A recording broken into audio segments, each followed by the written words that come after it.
बिस्मिल्लाहिर्रहमानिर्रहीम, अस्सलाम वालेकुम। बाखबर सवेरा में खुश आमदीद। Good morning to you all. मैं सदफ अब्दुल जब्बार, मेरे साथ होते हैं साइम खान। सुबह सवेरे हम आ जाते हैं, 9 बजे से आगाज़ होता है और फिर आपका हमारा सफ़र ये जारी रहता है। ज़ाहिर है इस वक्त जो मुल्क में हालात हैं उसकी ही ताज़ा तरीन सूरत हाल हम खुद भी जानने में इंटरेस्टेड हैं और जानना चाहते हैं कि मज़ीद अब क्या सूरत हाल डेवलप हो रही है। तो पंजाब में तबाही मचाने के बाद सिंध की तरफ तो रुख कर रहा है सैलाबी रेला, लेकिन इससे पहले कराची में जो प्रेडिक्शन हुई थी बारिश की, वो बारिशें हम देख रहे हैं जारी हैं। और कल से ही जिस तरीके से बारिश का सिलसिला जारी है, थम नहीं रहा। हल्की फुल्की हर जगह हम देख रहे हैं बारिश का सिलसिला जारी है। और ये बताया जा रहा है कि 11 सितंबर तक सिंध में मानसून का स्पेल रहेगा, यानी सिंध इसके ज़ेरे असर रहेगा। और कराची के मुख्तलिफ इलाकों में बारिश का, जैसे मैंने आपको बताया, सिलसिला जारी है। अब शारा फैसल, लास्ट टाइम आपको याद है वहाँ क्या सूरत हाल थी। Landhi, Malir airport, university road, Gulistan Jauhar समेत मुख्तलिफ इलाकों में कहीं पर तेज़ हो रही है, कहीं हल्की बारिश हो रही है। जब अभी आ रही थी तो हो रही थी बारिश हो रही है, लेकिन आप मुख्तलिफ जब इलाकों से गुजरते हैं तो आपको आइडिया होता है कि भाई इस इलाके में ज़रा ज़्यादा बारिश थोड़ी सी तेज़ हो रही है। इसको ज़्यादा तो नहीं कहेंगे, मॉडरेट किस्म की बारिश वहाँ। अच्छा, वैसे अब ये सूरत हाल है कि जब काले बादल भी आते हैं ना तब भी दिल डर जाता है, हल्की से रिमझिम पे भी दिल डर जाता है। और ये हम आपको याद है, हम आज से मतलब ज़्यादा पुरानी बात नहीं, 3 महीने पहले तक हम कहते थे बारिश कब आएगी कब आएगी। I was so excited for the rain, लेकिन जब बारिश आई तो उसके बाद अब जो है वो डर लगता है। मुझे याद है मैं ये कह रही थी कि भाई चलें आप लोग बादलों से ही काम चला लें, this is the barish for us. To be honest, वैसे महकमा मौसमियात हमें ये बता रहा है कि मॉनसून स्पेल ताकतवर होता जा रहा है और हो गया है। आज कराची में तेज बारिश के बाद अर्बन फ्लडिंग की सूरत हाल भी हो सकती है। तो अर्बन फ्लडिंग का खदशा भी है। और आपने शारा फैसल की बात की सदफ, पूरी शारा फैसल के ऊपर एक तो पानी जमा था वहां पर ट्रैफिक ब्लॉक हो गई, लोगों की गाड़ियां बंद हो गई। आप 19 अगस्त के ऑनवर्ड्स और व्हीकल्स का इतना शदीद नुकसान हो, मैंने अपनी आंखों से देखा कि पूरी गाड़ी शारा फैसल के अंदर डूबी हुई थी। और लेकिन आपसे एक दरख्वास्त है कि जिस तरीके से लास्ट टाइम आप लोगों ने मदद की थी एक दूसरे की, इस दफ़ा भी अगर खुदा ना खास्ता अल्लाह ना करे थिंग्स गो साउथ, तो आप लोगों ने वही जज्बा दिखाना है, एक दूसरे की मदद करनी है। अपने घरों को लोगों ने खोल दिया था रातों के लिए लोगों के लिए, बिल्कुल, लेकिन हम दुआ करते हैं कि वो सिचुएशन ना बने। अच्छा, मेयर कराची ज़ाहिर है सारे इंतजाम देख रहे हैं। मुर्तज़ा वहाब साहब ने जी अर्बन फ्लडिंग से निपटने के लिए इंतजाम करने के बजाय शहरियों को मशवरा दिया है। और मशवरा थोड़ा सा अजीब है, मतलब थोड़ा सा नहीं, जब आप सुनेंगे तो आप शायद मुझसे इत्तेफाक थोड़े से पे ना करें, लेकिन उन्होंने अजीब मशवरा देकर जान छुड़ाने की कोशिश की है। कहते हैं जी कराची के शहरी बारिश के वक्त दफ्तरों और घरों में रहें। हाँ, एक सेकेंड, मुझे समझने दें। मुर्तज़ा वहाब साहब कह रहे हैं कि कराची के शहरी बारिश के वक्त दफ्तरों और घरों में रहें। घरों में रहना तो समझ आता है, दफ्तरों में रहें, दफ्तर तो जाते हैं ना लोग, अभी वहाँ से आ जाते हैं। अच्छा, बारिश में शहरियों के एक साथ निकलने से सड़कें जैम हो जाती हैं, तो सब एक दूसरे से पूछ के निकले आपने कब निकलना है। सुनवाते हैं आपको। मैं लोगों से सिर्फ ये गुजारिश करना चाहता हूँ कि अगर ये बारिश की सिचुएशन होती है तो खुदारा फौरी तौर पर ना निकलें। पैनिक की सूरत हाल में वो घरों से निकलते हैं, दफातर से निकलते हैं और हमारी ट्रैफिक के बड़े मसाइल हो जाते हैं। अच्छा, वो आपने मुहावरा सुना होगा ना कि आगे गिरें तो दांत टूटते हैं, पीछे गिरें तो सर फूटता है। तो कराची वालों के लिए हर तरफ मसाइल ही मसाइल हैं। अब वो कहते कहाँ जाए, ना आगे जा सकते ना पीछे जा सकते हैं। मेयर कह रहा है आती है तो ज्यादा ट्रैफिक आता है, ये वाली ये अब आपने वैसे ये बात भी एक्सेप्टेबल है आप लोगों, मतलब ज्यादा पानी आता है तो ज्यादा बारिश होती, ज्यादा पानी आता है, घर से बाहर ना निकलें, बाहर निकलेंगे तो फंस जाएंगे। मतलब व्हाट्स द लॉजिक? आप जहाँ हैं वहीं रहें, दफ्तर में तो दफ्तर में रहें, और दफ्तर में रहते रह जाए तो घर में। तो ये आज अब आप देखें कि अभी बारिश शुरू हुई है और कीचड़ ही कीचड़ हुआ है। एक मसला, मुझे एक छोटी सी शिकायत है अब हमारे शहरियों से, प्लीज़ आप लोग इसका ख्याल रखा करें। आप जो बाइक सवार हैं ख़ास तौर पर, वो क्या करते हैं, वो मड गार्ड्स और रक्शे वाले, मड गार्ड्स नहीं लगे होते उनके टायर्स के ऊपर, पीछे जो पूरी आवाम आ रही होती है उनके कपड़े सारे कीचड़ से भर जाते हैं। वो ऐसे स्प्लैश करते हैं टायर से और वो सारे कपड़े कीचड़ के साथ भर जाते हैं। पीछे फैमिलीज होती हैं, पीछे ख़वातीन आ रही होती हैं, सबके कपड़े गंदे। अच्छा, दिस इज बेसिक एथिक्स जो आप सबको पता होनी चाहिए। जाहिर है आप सब हम इस चीज़ से गुजर रहे हैं, और जब कोई गाड़ी इसी तरीके से कहते हैं ना लोगों को निशाना बनाती है, आपको ठीक है जल्दी होगी जाने की, लेकिन सोचिए आप इस तरह पानी कीचड़ उछालते हुए किसी पर जा रहे हैं, किसी का नुकसान भी हो सकता है और जाहिर है उसने दफ्तर जाना है। इतना महंगा नहीं है सदफ कि 60-70 रुपए का आता है, मड फ्लैप होता है, बस टायर के पीछे लगाते हैं। एक और चीज मैं बताता हूँ ना आपको, क्योंकि स्पीड से बाइक जा रही होती है, पीछे से इतना तेज स्प्लैश होता है, अक्सर मैंने देखा है मोटरसाइकिल सवारों ने जो हेलमेट्स पहने होते हैं वो हेलमेट के ऊपर कीचड़ आ जाता है। अब तेज बारिश के अंदर अगर आपके हेलमेट मडी हो गई है उसकी स्क्रीन, तो आप ये इतना हादसा हेलमेट के अलावा आपके कपड़े ऐसे हो जाते हैं दूसरे। और फिर आप ये देखें कि सड़कों पे फिर हम जगह जगह देख रहे होते हैं, कन्फ्रंटेशन की सूरत हाल होती है, लोग लड़ रहे होते हैं एक दूसरे से, ऑफिस जाने से पहले ही मूड खराब हो जाता है या घर जाते जाते मूड खराब हो जाता है। तो खुदारा आप ये ना करें। और ट्रैफिक पुलिस जो है ना थोड़ा सा देखिए, हालांकि मुश्किल सूरत हाल है लेकिन देखिए, और लोगों को भाई ख्याल रखना चाहिए, जरा स्लो गाड़ी चलाएं। ये आपकी जान के लिए भी एक कहते हैं ना बेनिफिशियल चीज है और दूसरे किसी का नुकसान ना करें। हाँ, तो ये दो तीन चीजें। लेकिन बहरहाल मेयर कराची का मशवरा अच्छा, वो तो हमने मेयर कराची की बात कर रहे थे, वो ये कह रहे हैं जी एक एक करके घर से निकलें, एक साथ निकलेंगे तो ट्रैफिक जैम हो जाएगा। मतलब अगर मैं अभी ऑफिस में हूँ तो मैं ऑफिस में रहूँ, पहले आप जाएंगी, तो आप ऑफिस वालों को कहें कि जी मेयर कराची ने कहा है तो मैं 5 मिनट मैं लेट आऊंगा, 5-10 मिनट वो लेट आएगा, 3 पे और 15 मिनट वो लेट आएगा। तो इस तरीके से फिर हम ऐसा पहुंचेंगे, ऑफिस में काम ही नहीं होगा फिर उस दिन। चले जी आगे बढ़ते हैं और जरा आपको बताते हैं इस वक्त मुल्क भर में सैलाबी सूरत हाल क्या है। कराची का तो हमने आपको बताया कि अभी बारिश जो है उसका आगाज हो गया है, कल से हो गया था। हाँ। आज जो है हम देख रहे हैं कि आहिस्ता आहिस्ता शिद्दत इख्तियार करता जा रहा है स्पेल पंजाब में सैलाब की। लेकिन हमें बिलावल साहब की बात भी तो बतानी थी। अच्छा, जियाले चेयरमैन ने सिंध के मीडिया को भी काफी ज्यादा तनकीद का निशाना बनाया है। बिलावल भुट्टो साहब ने, वो कहते हैं जी मुल्तान में मीडिया से गुफ्तगू में कहा कि सैलाब के दौरान पंजाब के मीडिया ने बहुत मजबूत काम किया। आई डोंट नो पंजाब की मीडिया से क्या मुराद है, क्योंकि पूरे मुल्क में हम जिस चैनल में बैठे हैं पूरे मुल्क की कवरेज करता है। अच्छा, वो कहते हैं जी उम्मीद है कि सिंध का मीडिया भी कुछ सीखेगा। सुन लेते हैं। खास तौर पे पंजाब का मीडिया को अप्रिशिएट करना चाहूँगा। आप बड़ा अच्छा अंदाज में मुस्बत रिपोर्टिंग कर रहे हैं और जब ऐसे हादसा और ऐसे वाक़े सिंध में होते हैं, मैं उम्मीद रखता हूँ कि हमारा मीडिया भी आपसे ऐसा कुछ सीखे। सदर एक बात बताएं, मतलब पंजाब का मीडिया अलग है, सिंध का अलग है, या क्या सीन है? हो सकता है वो लोकल चैनल्स की बात कर रहे हो। अच्छा, maybe that's what he meant कि जैसे वो लोग दुश्वार गुजार जगहों पर जाकर रिपोर्टिंग कर रहे थे। I want to know that because जब सैलाबी सिचुएशन होगी तो हम इसलिए भी रिपोर्ट करते हैं। देखिए, मीडिया का काम एज ए वॉच डॉग है। हम आपको सिचुएशन बताते हैं कि भाई यहाँ पर इस चीज़ की ज़रूरत है, यहाँ पर ये सूरत हाल है, तो वो उसको अगर कंस्ट्रक्टिव लिया जाए तो मिलकर ही ज़ाहिर है इस मुश्किल मरहले से, सूरत हाल से निकल जाते हैं। बिकॉज हम सब एक दूसरे का दर्द इस वक्त समझने की कोशिश कर रहे हैं। जो हमारे बहन भाई सैलाब मुतासरीन हैं उनकी मदद किसी तरह हो जाए। मीडिया सिर्फ ये चाहता है ये हाईलाइट करना, बाकी अगर कोई ऐसा कर रहा है तो नहीं करना चाहिए और हकाइक पर ही रिपोर्टिंग लेकिन होनी चाहिए। एक चीज मैंने देखी सदफ कि हमारे जिस तरीके से नुमाइंदे ऐसे ऐसे इलाकों में मौजूद थे जहां पर वो यहाँ पर हमें भी नजर आ रहा था और बताया भी जा रहा था कि रेस्क्यू के लोगों का भी जाना बहुत मुश्किल था। वहां से आपको रिपोर्ट किया और इस चीज को बड़ा सराहा भी गया आप लोगों की जानिब से। कमिंग बैक टू द सैलाबी सूरत हाल, पूरे मुल्क में इस वक्त क्या सैलाबी सूरत हाल है? पंजाब में सैलाब की तबाहकारियां रुकने का नाम नहीं ले रही। अब तक आप ये देखें कि 4000 से ज्यादा देहात उजड़ गए हैं, मकान डूबे हैं, फसलें बर्बाद हुई हैं, खड़ी फसलें थीं, धान, कपास, उसमें चारा था, तिल था, जिसको शदीद नुकसान पहुंचा है। गंदुम लोगों ने स्टोर की हुई थी। जो ज़रई लोग हैं ये अपने घरों में गंदुम के बड़े बड़े, वो कहते हैं पंजाबी में पड़ोला होता है, वो उसमें गंदुम चावल स्टोर करके रखते हैं अपने पूरे साल के लिए। लोगों की गंदुम वेस्ट हो गई, ज़ाया हो गई। वस्ती पंजाब के बाद अब सैलाब ने जनूबी पंजाब का रुख कर लिया है। वहां पर तबाही मचाते हुए मुल्तान का इलाका है जलालपुर पीरवाला, वहां पर बिफरे रेलों से मजीद 3 अमवात हुई हैं। अच्छा, आप ये सोचें कि वहाँ पे पता है आपको सूरत हाल क्या है कि पूरा इलाका पानी में डूबा हुआ है। अब यहाँ पर लोगों को तदफीन के लिए, अपने प्यारों की तदफीन के लिए जगह तक नहीं मिल रही है। बस्ती जाफर में डूबकर जाँ बहक होने वाली 4 साल बच्ची की तदफीन फिर मस्जिद में करनी पड़ी। इसी तरीके से दरिया में पानी की सतह मुसलसल बुलंद हो रही है। अब लोग क्या करें, लोग ऊंचे से ऊंचे मकाम पर जाकर पनाह ले रहे हैं, तो लोग अपनी छतों पर पनाह लेने पर मजबूर हैं। अब इलाके में इमरजेंसी है। इसी तरीके से लियाकतपुर में रेस्क्यू ऑपरेशन के दौरान 2 कश्तियाँ उलट गईं और इसी वाक़े में फिर 2 खवातीन भी जाँ बहक हो गईं।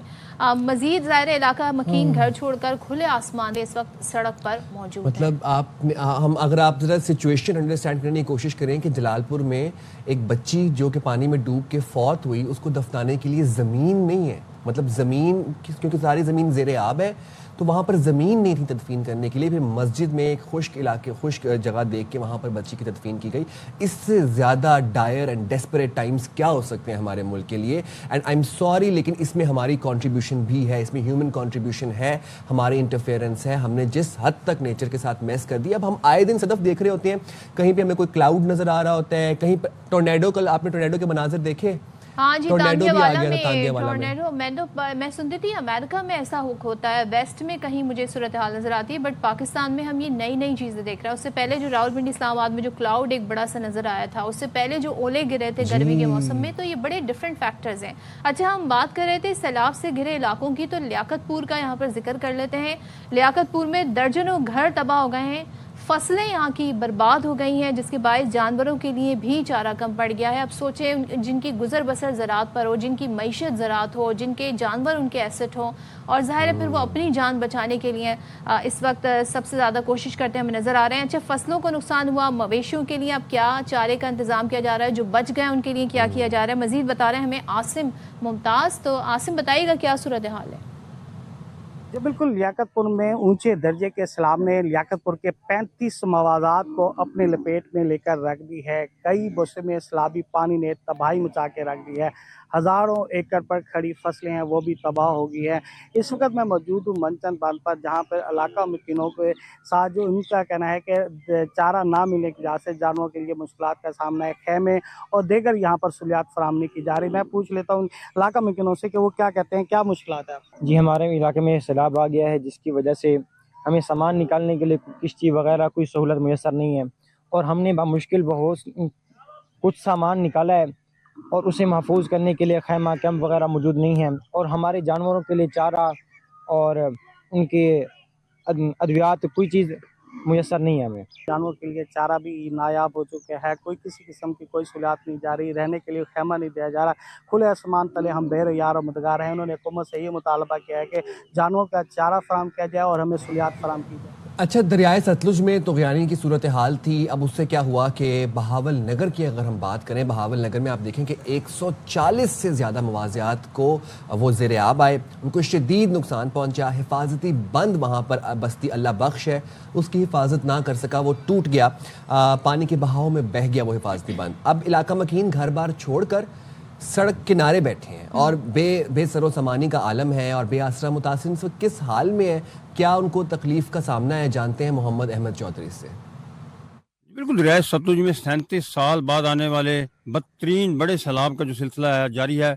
इस वक्त जो है जिला बहावल नगर में ऊंचे दर्जे का सैलाब है, जिसकी वजह से जो है बहावल नगर के 145 जो मौजाद हैं, इनकी सैकड़ों बस्तियां और आबादियां पानी की जद में आ चुकी हैं, जिसकी वजह से 2.25 लाख से ज़ायद जो आबादी है वो बुरी तरह मुतासर हुई है। अब तक 1,30,000 से ज़ायद अफराद जो है वो अपनी मदद आप के तहत जो है अपने घर बार छोड़कर बेसरो सामानी के आलम में जो है नकल मकानी करने पर मजबूर हो चुके हैं, और मुतअद्दिद जो है लोग मुख्तलिफ शाहराओं खुले मकामात पर अपना लेने पर मजबूर हैं। जबकि हुकूमत की जानिब से जो है जो फ्लड रिलीफ कैंप्स कायम किए गए हैं, वहाँ पर गुंजाइश नाकाफ़ी होने की वजह से लोगों को भी मुश्किलात का सामना करना पड़ रहा है। और आर्जी हिफाजती जो बंद हैं वो अब तक दर्जनों की तादाद में टूट चुके हैं। जो बड़ी आबादियाँ हैं इनमें पानी दाखिल हो चुका है। लोग जो है रातों रात यहाँ से अपने घर बार को छोड़कर जो है मुख्तलिफ जगहों पर जो है पनाह ले रहे हैं। जी, तो ये सूरत हाल है। अब ज़रा हम उच्च शरीफ का भी जिक्र कर लेते हैं। यहाँ पर हेड पंजनत पर इंतहाई ऊंचे दर्जे का, क्योंकि ये वो एक बड़ा फोकल पॉइंट आप इसे कह लें, जहाँ से गुजर के ये सिंध की तरफ सारी सूरत हाल आ रही है सैलाबी। अच्छा, अब ज़मीनी कटाव से मज़ीद देहात पानी में डूब गए हैं, और इसी बारे में हमें वहाँ की सूरत हाल, ज़ाहिर है वहाँ मुश्किलात हैं, सूरत हाल क्या है हमें बता रहे हैं हमारे नुमाइंदे मोहम्मद अदनान ज़हूर। सो अदनान, बताइए। श्री में हेड पंजनत के मकाम पर इंतहाई ऊंचे दर्जे का सैलाब है। ज़मीनी कटाव के बाद मज़ीद बस्तियाँ ज़ेरे आब आ चुकी हैं। इस वक्त मौजूद हूँ बस्ती कारा में, जहाँ 300 से ज़ायद घर ज़ेरे आब आ चुके हैं।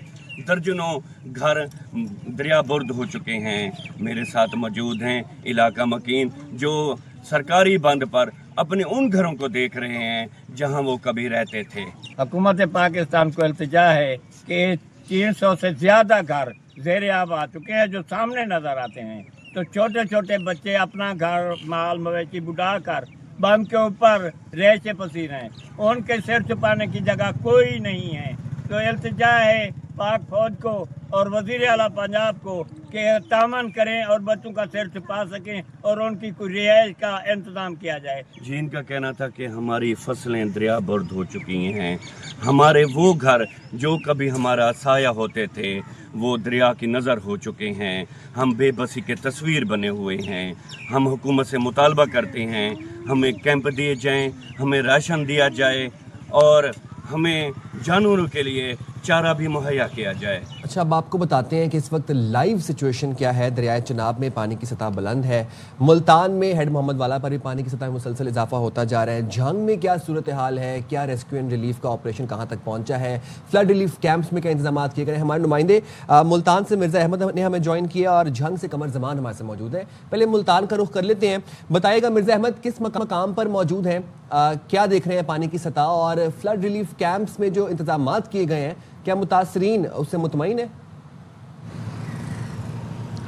जी बिल्कुल, इस वक्त हम शेरशाह रोड पर मौजूद हैं। ये ब्रिजिंग पॉइंट है जहां जो है आज इंतजामिया की जानिब से ब्रिज किया जा सकता है। शेरशाह से मुजफ्फरगढ़ जाने वाली हैवी ट्रैफिक को दो तरफा रोक लिया गया है, सिर्फ यहाँ पर छोटी ट्रैफिक जो है वो रवा दवा है। इस तरफ आपको दिखा सके कैमरामैन के सामने बंद है जो यहाँ से ब्रिज किया जाएगा। इस वक्त यहाँ पर हैवी मशीनरी भी मौजूद है, आर्मी के जवान भी मौजूद हैं और दीगर महकमे जो हैं वो यहाँ मौजूद हैं। बंद का जो हिस्सा उनको कमज़ोर लगता है उसके ऊपर मट्टी डाली जा रही है। यहाँ पे हैवी मशीनरी मुसलसल काम कर रही है। अकबर फ्लड बंद के मुकाम पर जो है पानी की सतह में मुसलसल इजाफा हो रहा है। कल जो गेज के मुताबिक 412.60 फीट था, आज वहाँ 413.42 फीट की सतह जो है वो क्रॉस कर गई है। मुल्तान शहर और ज़िला मुल्तान में जो है इस वक्त फ्लड इमरजेंसी नाफिज है। आपको बता दूँ कि जलालपुर पीरवाला के इलाका खान बेला में बस्ती दराब और उसे मुल्हिका आबादियों में ऑपरेशन जो है वो नॉन स्टॉप जारी है गुज़िश्ता 3 रोज़ से। वहाँ से जो है 3000 से ज़ायद लोगों को रेस्क्यू किया गया है। मज़ीद ऑपरेशन भी जारी है। यहाँ शेरशाह बंद की बात की जाए तो यहाँ बस्ती गागरा वाला में ऑपरेशन जारी है। अब तक जो है ज़िले इंतज़ामिया के मुताबिक 3 लाख से ज़ायद अफराद को जो है महफूज मकामात पर मुंतकिल कर दिया गया है, जबकि 28 जो है फ्लड रिलीफ कैंप लगाए गए हैं जिनमें 27,000 अफराद जो है मुंतकिल है और मज़ीद फ्लड रिलीफ कैंप भी लगाए जा रहे हैं। इसके अलावा जो है जो प्राइवेट मुखैर हजरात हैं उनकी जानिब से भी खैमा बस्तियाँ लगाई गई हैं। इस वक्त जो इन लोगों का इंखला हो रहा है, जो शेरशाह के इलाकों से निकाला जा रहा है, वो शेरशाह रोड पर ऊंचे मकामात पर जहाँ जहाँ ब्रिज बने हुए हैं वहाँ पर अपनी मदद आपके तहत जो है वो वहाँ पर जाकर बैठे हैं। उनको ताहाल वहाँ पर न खाने की सहूलत दी जा रही है, न पीने का साफ़ पानी उनके पास मौजूद है।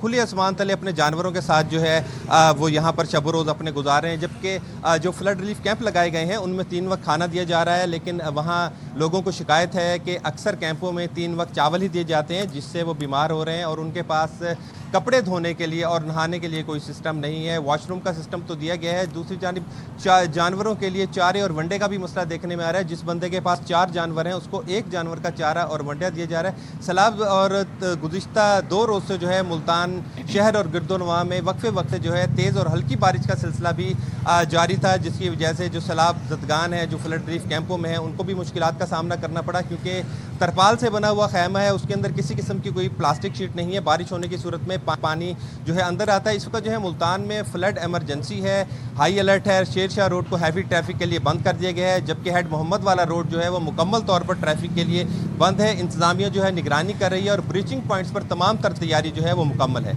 जी अच्छा, हमें सूरत हाल बता रहे थे मुल्तान से मिर्ज़ा अहमद अली, साथ ही रहिएगा। चलते हैं झंग और कमर जमान वहाँ से मौजूद हैं। तो झंग की तहसील है अहमदपुर सयाल, यहाँ के कई इलाके 10 फीट पानी में डूब गए हैं। अब 50,000 लोग सैलाब से मुतासर हुए हैं। अब सोचें यहाँ पर भी हम देख रहे हैं लोग घरों की छतों पर पनाह ले रहे हैं। सो बताइएगा कमर, यहाँ पर मज़ीद क्या सूरत हाल है और क्या किया जा रहा है लोगों की मदद के लिए? जी बिल्कुल, सबसे पहले मैं तहसील अहमदपुर सयाल जो झंग की है इसकी थोड़ी सी सिचुएशन आपको बता दूं। महलवकू ये अहमदपुर सयाल तहसील जो है यहाँ पर आके 2 दरिया मिलते हैं। खानेवाल की साइड से दरिया रावी का पानी यहाँ सैलाबी पानी आ रहा है, जबकि इधर जंग वाली साइड से यहाँ पर दरिया चिराब का पानी समंदुआना और बहलोल वाला सदाना मोड़ पर जाके मिलता है, जहाँ पर दोनों जब दरिया मिलते हैं तो उसकी वजह से ज़्यादा नुकसान हो रहा है। इसकी वजह से दोनों दरियाओं का पानी यहाँ के इलाकों को मुतासर कर रहा है, जिनमें समंदुआना, सदाना मोड़, चा भोला वाली उसके बाद नौरंगशाह और उसके जो तमाम देही इलाके हैं, उसके साथ साथ अहमदपुर सियाल शहर के इलाके, मीर टाउन, अलियाबाद, बिलालाबाद, अफगानाबाद, रंजीत कोट, नामदार सियाल और दीगर जो इलाके हैं वो इस वक्त पानी में डूब चुके हैं। जो देही इलाके हैं वहाँ पर हर किस्म की फसलें जो ज़ेर आब हैं, घर डूब चुके हैं। 8 से 10 गांव ऐसे हैं जहां अभी भी चारों तरफ से घर पानी में घिरे हुए हैं और रेस्क्यू 1112 की कश्तियों की वहां ज़रूरत है। 3 दिन से लोग वहां पे जो है वो रेस्क्यू 1112 को कॉल्स कर रहे हैं, लेकिन रेस्क्यू 1112 की तरफ से वहां पर अभी तक कश्तियां नहीं पहुंचाएगी। बच्चे, बच्चियां, खवातीन घरों की छतों पर चढ़ चुकी हैं क्योंकि पानी की सतह बुलंद हो गई है। दरिया त्रीमू हेड पर अगर दरिया चिनाब की सतह की बात की जाए तो एक दिन में 96,000 क्यूसेक पानी की कमी देखने में आई है। आज इस वक्त जब मैं यहाँ सूरत हाल बता रहा हूँ तो त्रीमू हेड से 4,16,000 क्यूसेक पानी जो गुजर रहा है, जिसमें आहिस्ता आहिस्ता जो है वो कमी देखने में आ रही है। यहाँ जिस वक्त मैं मौजूद हूँ, यहाँ पर बस्ती नूर शाह में, आप मेरे अक्म में भी देख रहे होंगे कि ये सड़क के ऊपर पानी गुजर रहा है। फसलों में से गुजर कर मेरे अक्म में सड़क पर से होकर ये दूसरी तरफ जो आबादी है इसमें दाखिल होकर आगे दरबार सुल्तान बाहू की तरफ पानी जा रहा है। इस इलाके में जो मुतासरा इलाके हैं उनमें रियाज वाला, चक 5, जत्तो वाली, गढ़ मोड़ और इसके अलावा गढ़ महाराजा, बस्ती अनायत शाह, बस्ती मियाँ जलाल और मीरने वाला रोड जो है वहाँ पर भी पानी सड़कों पर आ चुका है। जी ठीक है, हमें अपडेट कर रहे थे झंग से हमारे साथ मौजूद थे कमर जमान और मिर्ज़ा अहमद हमारे साथ मुल्तान से मौजूद थे। ज़रा कमर जमान एक बात बताइएगा कि फ्लड रिलीफ कैंप्स में आप बता रहे हैं कि इंतजाम जो हैं वो काफ़ी हद तक किए गए इंसानों के लिए, मवेशियों के लिए क्या इंतजाम किए गए, चारे और वनडे का क्या वहाँ पर सूरत हाल है?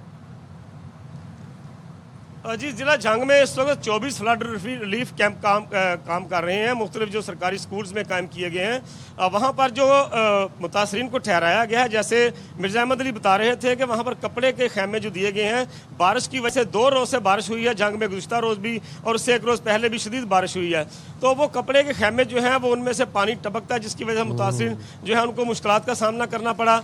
जो दूसरी बात जो है कि 3 टाइम उनको चावल फराहम किए जा रहे हैं। अभी यहाँ गढ़ मोड़ पर एक फ्लड रिलीफ कैंप में हमारी वहाँ पे जो मुतासरीन वकीम है उनसे बात हुई तो उन्होंने बताया कि बाज़ लोग ऐसे हैं बुजुर्ग जो मरीज़ हैं मुख्तलिफ अमराज के, डॉक्टर जो फ्लड रिलीफ कैंप पे डॉक्टर्स हैं उन्हें कह रहे हैं कि आप चावल मना है, आपको चावल नहीं खाने, लेकिन ज़िला इंतज़ामिया की तरफ से 3 टाइम उन मरीज़ों को और मुतासरीन को चावल ही खिलाए जा रहे हैं, जबकि दूध फराहम किया जा रहा है वो भी 1 टाइम। अगर आपने जानवरों मवेशियों की बात की है तो अगर किसी मुतासरा जो सैलाब है जो देही इलाकों के हैं उनके पास 4 या 5 मवेशी हैं तो उनको सिर्फ एक जो है वो 10 किलो चारा जो है फराहम किया जा रहा है, जो कि एक मवेशी या एक भैंस या एक गाय के लिए एक दिन में पूरा आता है, जबकि दीगर 3-4 मवेशी जो है उनको भूखा रहना पड़ता है। तो ये मुतासरीन जो है उन्होंने अपील की है ज़िला इंतज़ामिया से, वज़ीर आला पंजाब से, फ्लड रिलीफ कैंप्स जो हैं उनको। बिल्कुल, आपने कहा फ्लड रिलीफ कैंप का होना बहुत ज़रूरी है। और दूसरे कमर हमें सूरत हाल जंग की बता रहे हैं और बता रहे हैं कि यहाँ 2 दरिया मिलते हैं, तो ज़ाहिर सूरत हाल यहाँ पर क्या है, जबकि हमें मुल्तान से मिर्ज़ा अहमद अली बता रहे हैं। सिचुएशन ये है और आप दोनों का बहुत शुक्रिया। मदद की इस वक्त बहुत ज़रूरत है और ये वो इलाके हैं जहाँ पर हमें कहते हैं ना हुकूमत और इंतज़ामिया को पहुँचना इस वक्त ज़रूरी है। चलिए जी, हम जाएंगे एक छोटी सी ब्रेक पे, हाजिर होंगे ब्रेक के बाद और गुफ्तगू के सिलसिले को यहीं से कंटिन्यू करेंगे।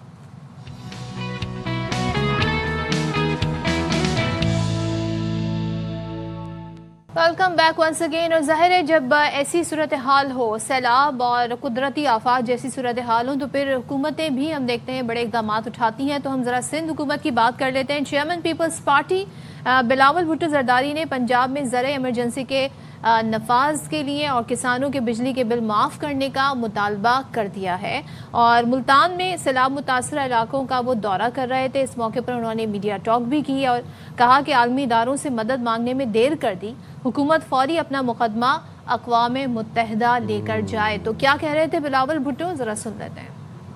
एग्रीकल्चर इमरजेंसी डिक्लेयर करना चाहिए, बीज हो या खाद हो मुफ्त या उसमें कोई सपोर्ट देना चाहिए। जो कर्ज है उस कर्ज को माफ़ करना या हुकूमत की तरफ से सपोर्ट देना, बिजली के बिल हमारे किसानों का माफ़ करना चाहिए। मैं अपील करता हूँ वफाकी हुकूमत से, वज़ीर ख़ारजा से कि जो पाकिस्तान ने अपना ऑफिशियल अपील दायर करना है यूनाइटेड नेशंस पे और आलमी सतह पे, हमें वो फौरी तौर पे इस अपील को आलमी सतह पे ऐलान करना चाहिए। अच्छा, वैसे ये एक खुशाइंद इनिशिएटिव है। अगर ये एग्जीक्यूट हो जाता है कि सैलाब मुतासर इलाकों में बिजली के जो बिल है वो माफ़ कर दिए जाएं। हम देख रहे हैं कि पंजाब के दरियाओं से पानी होता हुआ अब सिंध में दाखिल हो रहा है और 3 दरियाओं का पानी पंजाब में तो तबाहकारी मचा रहा है और मचाता मचाता अब वो सिंध में दाखिल हो चुका है। हम ये देख रहे हैं गुड्डू बैराज के मकाम पर दरमियाने दर्जे का सैलाब है। सिंध के सीनियर वजीर शजील इनाम मेमन ये कहते हैं कि सिंध के बैराजों पर सूरत हाल काबू में है। ज़्यादा ख़तरनाक सूरत हाल पंजनद और तरेमू पर है। सखर में सबसे ज़्यादा रेस्क्यू सरगर्मियाँ इस वक्त की जा रही हैं और अब तक आप ये देखें कि 1,33,000 अफराद को ऑलरेडी वहाँ से इनखला करवा लिया गया है और इसके साथ साथ 3,80,000 मवेशी भी हैं जिनको महफूज मकामात पर मुंतकिल किया जा चुका है। अच्छा, ज़ाहिर है जिस तरीके से मॉनिटर किया जा रहा है सिंध में सारी सूरत हाल को वो आपके सामने है और यहाँ पर जो ख़तरनाक सूरत हाल है वो पंजनद और तरेमू पर है और 4 लाख क्यूसिक बताई जा रही है गुड्डू बैराज पर पानी की आमद। तो ज़ाहिर है ये वो चीज़ें हैं जिस पर मॉनिटरिंग जिसको करना बड़ा इंपॉर्टेंट है। इसी वक्त हमारे नुमाइंदे हमारे साथ वहाँ से मौजूद हैं जो सूरत हाल बताएं। अली हसन, अली बताइएगा सूरत हाल क्या है? 4 लाख क्यूसिक पानी बताया जा रहा है जो गुजर रहा है यहाँ से, क्या एक्सपेक्टेशन है मजीद? जी सदफ, यहाँ पर आज सुबह 4.5 लाख पानी का रेला यहाँ से गुजर रहा है जो यहाँ से होता हुआ सखर बैराज पर जाएगा। यहाँ पर सूरत हाल इंतहाई निचले दर्जे की सूरत हाल है, सैलाबी सूरत हाल है। यहाँ पर इलाका मकीनों को निकलने के लिए कोई रेस्क्यू नहीं किया गया, ना ही उनको कोई कश्तियाँ वगैरह दी गई हैं। महकमा आबाशी के वजीर याम खान शुरू ने कल प्रेस कॉन्फ्रेंस में कहा था कि 42 कश्तियाँ हम देंगे डिप्टी कमिश्नर को, मगर अभी तक वो उनको नहीं मिली हैं। नहीं सिंध गवर्नमेंट ने कच्चे के लायक वो लोगों में निकालने के लिए कोई इंतजाम किए हैं। कच्चे के सैकड़ों देहात ज़ेरे आब आ चुके हैं। तकरीबन 80% कच्चा जो है डूब गया है। वहाँ पर नकल मकाने के लिए फिर भी लोग तैयार नहीं है। वहाँ पर माल मवेशी भी हैं, उनकी वैक्सीनेशन के लिए इस हुकूमत ने कोई इंतजाम नहीं किए हैं। जी अली, ये बताएं कि आप जिस तरह बता रहे हैं कच्चे के कुछ रिहायशी हैं, काफ़ी ऐसे लोग हैं जो अपना घर छोड़ने के लिए तैयार नहीं है। कितने मजीद लोग ऐसे हैं, कितनी आबादियाँ ऐसी हैं जो कि मुतासर हो सकती हैं अगर खुदा न खास्ता कोई सैलाबी सूरत हाल क्रिएट होती है? ये साइम यहाँ कच्चे के इलाके में 200 से ज़्यादा देहात हैं, वो सारे के सारे ज़ेरे आब आ चुके हैं, मगर लोग नकल मकाने के लिए तैयार भी नहीं है और सिंध हुकूमत ने उनको निकालने के लिए भी कोई इंतजाम नहीं किए हैं। सैकड़ों स्कूल बंद होकर रह गए हैं, 2 दर्जन से ज़्यादा अस्पतालें भी बंद हो चुकी हैं और लोगों को इलाज करने के लिए भी कोई ज़रूरी सामान वगैरह भी नहीं पहुँचाया गया। वहाँ पे लोग अपनी मदद आप बंदों पर नहीं पा रहे हैं और टेलों पर बैठ गए हैं वहाँ कच्चे के इलाके में, उनको सेहत की सहूलियत भी नहीं दी गई साहब। ठीक है, बहुत शुक्रिया अली हसन, आप हमें अपडेट कर रहे थे तमाम सिचुएशन से। सिर्फ आप मुझे एक बात बताएं, आपने नोटिस किया कि एकदम से गंदम और आटे के दाम इंक्रीज हो गए मुल्क में? इंक्रीज हो गए। अच्छा, थोड़ा सा इसका जरा आपको एक सिचुएशन ये भी बताएं कि पूरा मुल्क का एक सिस्टम होता है। ऐसे नहीं होता कि भाई अचानक से ही दाम बढ़ गए, बल्कि ये होता है कि हुकूमत एक्वायर करती है गंदम और जब वो गंदम एक्वायर करती है तो उसको स्टोर किया जाता है। स्टोर करने का बुनियादी मकसद ये होता है कि ये ज़रूरत के वक्त या मुल्क की ज़रूरत के वक्त जो है उस हिसाब से काम आ सके।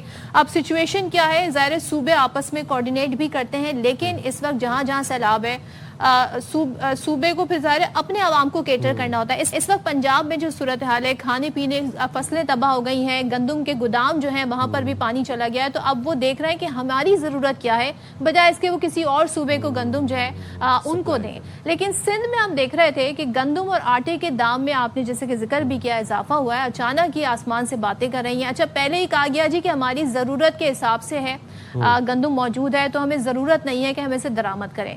और वज़ीर आला का बड़ा इंपॉर्टेंट बयान भी गुज़िश्ता दिनों सामने आया था। उन्होंने कहा था 13 लाख टन गंदम मौजूद है, जो रवा साल गंदम इसलिए हम नहीं खरीदेंगे। अब ये सारे दावे थे, पता भी था कि सैलाबी सूरत हाल है। अब 3 हफ्तों में आटे का जो थैला है 1050 रुपए तक महंगा हो गया है। मैं सिर्फ अगर किलोग्राम की बात करूं तो उसमें 30 से 40 रुपए का इजाफा हो गया है।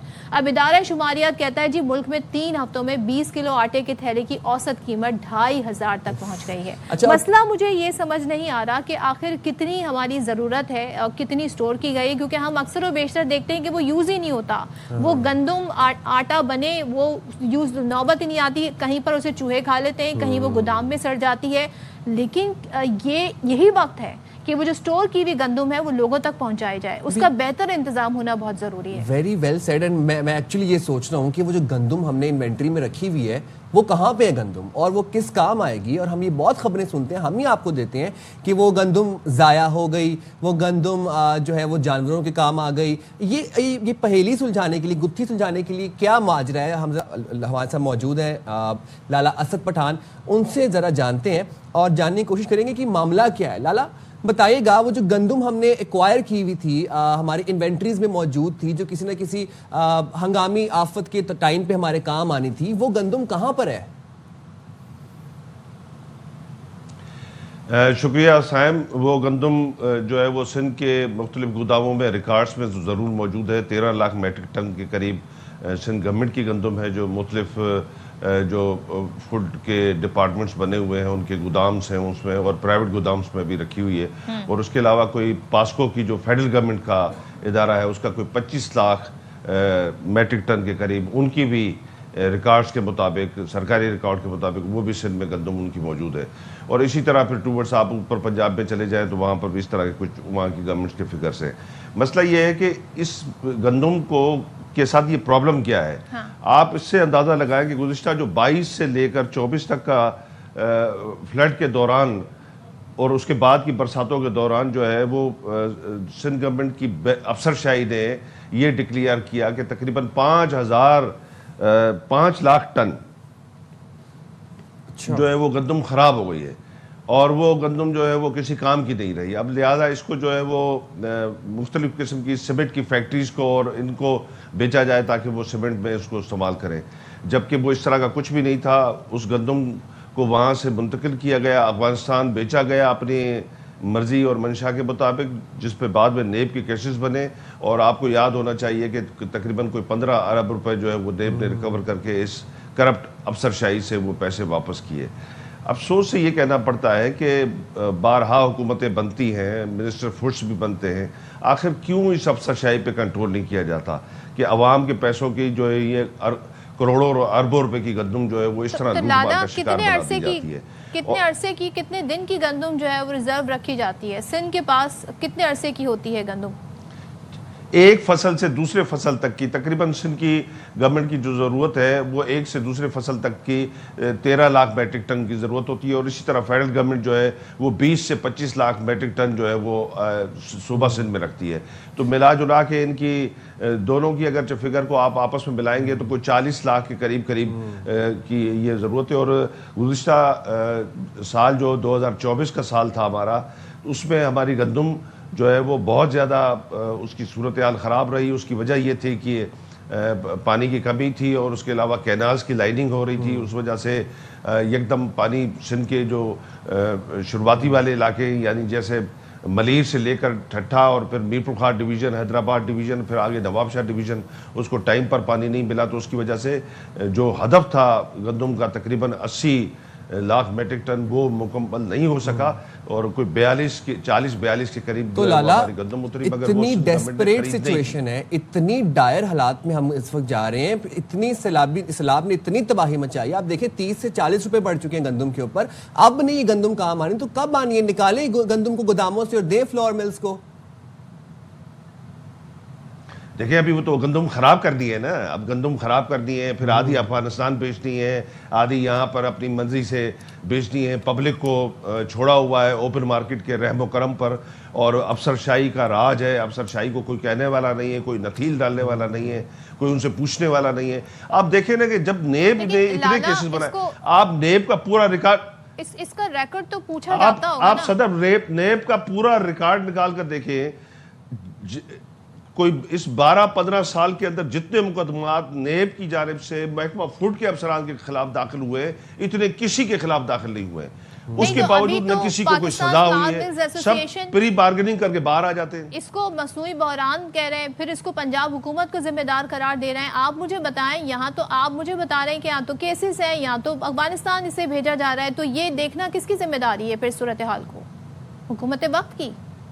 ये देखना फेडरल गवर्नमेंट की जिम्मेदारी है, ये देखना सूबाई हुकूमत की जिम्मेदारी है, और अहम तरीन जिम्मेदारी है। आपने ओपन मार्केट को मादर पितर आज़ाद किया हुआ है। हर चीज़ यहाँ पर जो है, अब तो सैलाब दाखिल हुआ है सिंध में, आने वाले वक्तों में आप देखिएगा सब्जियों के रेट कहाँ रुकेंगे, चावल के रेट कहाँ रुकेंगे, गंदम के रेट कहाँ रुकेंगे। अभी से ही चोर बाजारी शुरू हो गई है, अभी से आपकी जो ओपन मार्केट है उसकी बदमाशियां शुरू हो गई है। कहाँ है हमारी अफसरशाही, कहाँ है वो डिप्टी कमिश्नर, वो पूरी की पूरी हिरारकी जो इन चीज़ों को कंट्रोल करती थी। इस गिरा फरोशी पे उनका मुकम्मल तौर पर कंट्रोल हुआ करता था। वो सजाएं देते थे उन ताजरों को जो इस तरह की इस ऐसे माहौल में गिरा फरोशी जो है वो करते हैं। अब कोई पूछने वाला नहीं है। केपी से लेकर सिंध तक आप पूरे तीनों प्रोविंस में आप देखें, बल्कि चौथा बलूचिस्तान में भी देखें, हर चीज बढ़ती जा रही है। हर चीज बढ़ती जा रही है। मुझे तो ये बताएं कि जो वजीर आला को ब्रीफ कर रहे हैं, जो सारी सूरत हाल को बता रहे हैं, special assistant to CM on food security Abdul Jabbar Khan, उनको रात से हम लाइन अप किया हुआ था हमने, अब वो रिस्पॉन्ड नहीं कर रहे हैं। तो ये बताएं, वो तो बता सकते हैं ना कि क्या सूरत हाल है, क्यों हमारे पास इस वक्त गंदम की सूरत हाल है, क्यों पैसे बढ़ रहे हैं। और ज़ाहिर है ऐसी सिचुएशन में जब गरीब जिसके सर पे छत नहीं रही, जो पानी से निकल के अपनी ज़िंदगी या माल मवेशी बचाने की कोशिश कर रहा है, या आम शहरों में रहने वाला, वो क्यों महंगी गंदम खरीदे? इस बहरान में क्यों उसे इस सूरत हाल का सामना करना पड़े, जबकि हमारे पास ऑलरेडी गंदम मौजूद है, स्टोर में पड़ी है। यही वजह है कि आपका मुआविन खुसूसी जो है वो सिंध वाला, वो कैसे आके आपको क्या बताए कि हमारे पास गंदम मौजूद पड़ी है, हम उसको बरसात के लिए तैयार रखा हुआ है, अर्बन फ्लडिंग के लिए भी है, और सैलाब की सूरत हाल में अगरचे कहीं से कोई नुकसान होता है तो उसमें हम दिखाएंगे कि ये सारी हमारी जो 13 लाख मेट्रिक टन है, इसमें से बहुत बड़ी तादाद जो है वो ख़राब हो गई, और उसके बाद बाकी जो बची थी वो हमने कुछ लोगों में दे दी, और कुछ इस काबिल ही नहीं है कि उसको जानवर भी खा सकें क्योंकि वो तो ख़राब हो गई। और यही हाल पास्को की, जो फेडरल गवर्नमेंट का इदारा है पास्को, उसकी गंदम जो है वो सरे राह पड़ी हुई है, सड़कों के किनारे पड़ी हुई है। एक छोटे बड़े गोदाम्स बनाए हुए हैं जो इस वक्त बरसात में ओपन पड़े हुए हैं, उनकी कोई शेल्टर नहीं है ऊपर से, वो गंदम अलग से ख़राब हो रही है। तो मुझे समझ में नहीं आता, मैं आपके चैनल के तवज्जुह से ये बात हुक्मरानों से या अफसरशाही से खुद पूछना चाहता हूँ कि अवाम ने आखिर आपका गुनाह क्या किया है कि आप उसको आटा जो है वो 20-20 रुपए, 30-30 रुपए, 40-40 रुपए जो है वो उसको उनको गिरा फरोशी करने वालों के खाते में डाला हुआ है। अवाम उनको भुगत रहे हैं, वो लूट रहे हैं, लोगों को हर चीज़ में लूट रहे हैं, और इधर अवाम के टैक्स के पैसों की गंदम मौजूद है, वो आप नीचे मार्केट में उतार के उस गिरा फरोशी को ख़त्म नहीं करते, या आप उन गिरा फरोशों के खिलाफ कार्रवाई नहीं करते कि आप किस तरह ये रेट बढ़ा सकते हैं। सरकार ने जब उसका रेट बढ़ाने का कोई इख्तियार आपको दिया ही नहीं है, वाला नहीं है, और गिरा फरोशी को खत्म नहीं करते, इस पर नजर रखते। चीफ रिपोर्टर सिंध लाला सर पठान हमारे साथ मौजूद है। बहुत शुक्रिया लाला, आपने बाखबर से के लिए वक्त निकाला। और आवाम की गंदम जो कि आवाम के काम आनी थी, आवाम की पैसों की गंदम आज कहाँ पर है किसी को पता ही नहीं है, और हमें ये बताया जाता है कि वो ख़राब हो गई, वो सड़ गई, वो गल गई, वो जानवरों को खिला दी गई, लेकिन यहाँ पर तो मामला कुछ और ही निकला। बिल्कुल, और कहते हैं ना कि मुश्किल वक्त में ये चीज़ें काम आती हैं, इनको स्टोर करना, इनकी इन्वेंट्री बनाने का बुनियादी मकसद यही होता है। और आपको पता है आपके मुल्क में हर साल मानसून का सीज़न आना है, और तबाहकुन क्लाइमेट चेंज की वजह से जो यहाँ पर सूरत हाल है, तो ऐसे में अगर हम ग़िज़ाई किल्लत का शिकार हो जाए, ग़िज़ाई किल्लत के साथ साथ जो इस वक्त गिरा फरोशी जारी है, क्यों आवाम जो है जो ऑलरेडी महंगाई की चक्की में पिस रही है, वो क्यों इतना महंगा आटा और गंदम खरीदे? ये बुनियादी नेसेसिटीज़ हैं, लेकिन इस पर आप देख रहे हैं कि क्या हो रहा है। यहाँ पर भी करप्शन का बाजार गर्म है, जिसकी वजह से आज इस सूरत हाल का हमें सामना करना पड़ रहा है। बिल्कुल, और ये बड़ी अफसोसनाक सूरत हाल है, और इस सूरत हाल की जितनी मजम्मत की जाए उतनी कम है। आवाम की चीज़ है और आवाम के काम नहीं आ रही। और हम जाएंगे छोटी सी ब्रेक पे, हाजिर होंगे ब्रेक के बाद।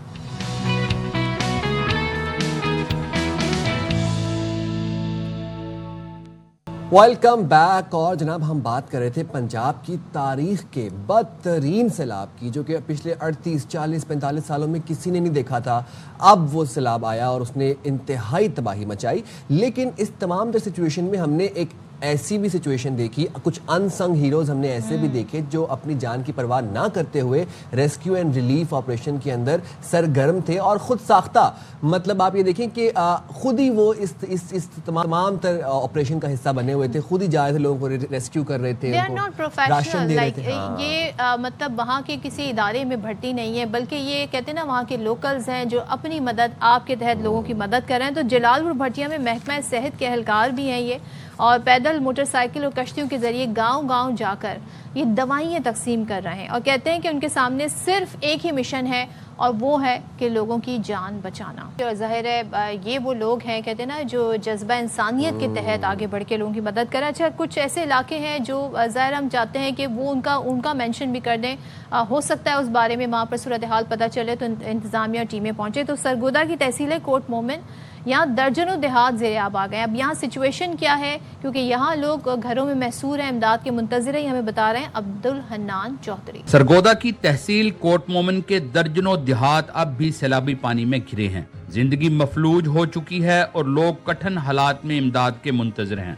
सर कोई इमदाद नहीं साढ़े कोल पहुंची जी, तो साढ़े बच्चे भुखे जानवर ये मरदे पैन जी, ते खाने पीने वास्ते चीज़ें जेडे सैलाब तो सुके इलाके जी उन्होंने विच इस्तेमाल हो रही हैं। घर साडा तबाह हो गया, असी हुण दोबारा पानी आया वापस आया, हुण हर शय गिरी पई है। इंतजामिया और रेस्क्यू टीमें मुतासरीन को महफूज मकाम पर मुंतकिल करने की कोशिशों में मसरूफ हैं, लेकिन कई खानदान अपने घरों और माल मवेशियों को छोड़ने पर आमादा नहीं। तामन करे हमारी टीमें मौजूद हैं, आप जिस जगह से भी कॉल करते हैं वहाँ पे कश्ती पहुँचती है और आपने आपको ले आए वापस, हम आपको कैंपों में मुंतकिल करेंगे। आपके लिए तमाम सहूलियात का इंतजाम जिला इंतजामिया ने कर रखा है। इमदादी सरगर्मियों में सुस्त रवि और खाने पीने की कमी ने मुतासरीन की मुश्किलात मजीद बढ़ा दी हैं। सरगोदा की तहसील कोट मोमिन के दर्जनों देहात एक बार फिर ज़ेरे आब आ चुके हैं, लेकिन मुतासरीन सैलाब ताहाल हुकूमती इमदाद के मुंतज़िर हैं। कैमरामैन मोहम्मद काशिफ के साथ अब्दुल हन्नान चौधरी, ARY न्यूज़, सरगोदा। अच्छा, इससे पहले जब हम अपने अनसंग हीरोज़ की बात कर रहे थे सदफ, आप देखें जब इस कौम के ऊपर मुश्किल वक्त आया ना, ये कौम मुत्तहिद हो गई है। फिर कोई रंग नहीं, कोई नस्ल नहीं, एक पेज पर आ जाते हैं और मिलकर ना, चाहे वो आफत हो चाहे वो दुश्मन हो, मिलकर मुकाबला करते हैं। तो खराज तहसीन है आप सब। पाकिस्तानियों की वैसे बड़ी खूबसूरत आदत है, वो कहीं भी हो, मुल्क में या मुल्क से बाहर, वो अपने हमवतनों की मदद ज़रूर करते हैं। चलें यहाँ पर ब्रेक लेते हैं, ब्रेक के बाद वापस आते हैं।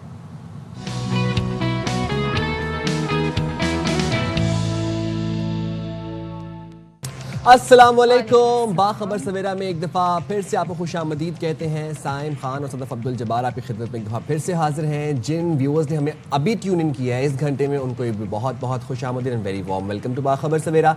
पिछले घंटे में हम बात कर रहे थे पूरे पाकिस्तान में सैलाबी सूरत हाल के हवाले से और उसके बाद अब क्या कॉन्सिक्वेंसेज बनते जा रहे हैं। ख़ास तौर पर अगर हम बात करें वीट की, गंदम की, इस आवर में हम प्रोग्राम का आगाज़ करेंगे, इस घंटे का आगाज़ करेंगे कि वेजिटेबल के प्राइसेस में हम इजाफा देख रहे हैं, एक हाइक देख रहे हैं और अनप्रेसिडेंटेड हाइक देख रहे हैं। अब हुआ क्या है कि जहां पर पंजाब में सैलाब आया है वो ज़रई इलाका था, वहां पर जो खड़ी फसलें थीं उनको तो शदीद नुकसान पहुंचा ही पहुंचा है। बट हुआ क्या है कि जो ट्रांसपोर्टेशन का निज़ाम है, जो तरसील का निज़ाम है, वो भी दरहम बरहम हो गया, क्योंकि सैलाब है और अक्सर जो इलाके हैं वो ज़ेरे आब हैं, सड़कें जो हैं उनका रास्ता मुनक़ता हो गया है, काफ़ी इलाके मुनक़ता हुए हैं मेन सिटी से, तो जो ट्रांसपोर्टेशन का निज़ाम है वो भी नहीं हो पा रही। अब ऐसे में क्या होता है, जो ज़ख़ीरा अंदोज़ होते हैं, यानी जिन्हें मुनाफा कमाना होता है, इस सिचुएशन में भी मुनाफाखोर जो है वो सरगर्म हो गए हैं और इसके बायस हम देख रहे हैं सब्जियां महंगी हैं, आम आदमी की पहुंच से बाहर हो रही हैं। अब आवाम को सैलाब के बाद महंगाई के सैलाब का इस वक्त सामना है और ये आपकी रोज़मर्रा की ज़रूरत है। तो और इस सारी सूरत हाल में देख रहे हैं कि इंतज़ामिया ऐसे बैठी है जैसे इंतज़ामिया बहुत हेल्पलेस है और वो इन चीज़ों को किसी भी तरीके से कंट्रोल नहीं कर सकती है। And I am telling you right now कि अभी भी आप जाएंगे, सरकारी निर्ख कुछ और बता रहे होंगे और वहाँ पर जिस रेट पर ये सब्जियाँ बेची जा रही होंगी वो कुछ और होंगे। और ये एक ही शहर की बात नहीं, ये हर इलाके में हम सूरत हाल देख रहे हैं, पूरे मुल्क में तमाम सूरत हाल को हम इसी तरीके से देख रहे हैं। और ये अशिया खुरो नोश की यहाँ पर बात हो रही है, ये बेसिक फूड आइटम्स हैं।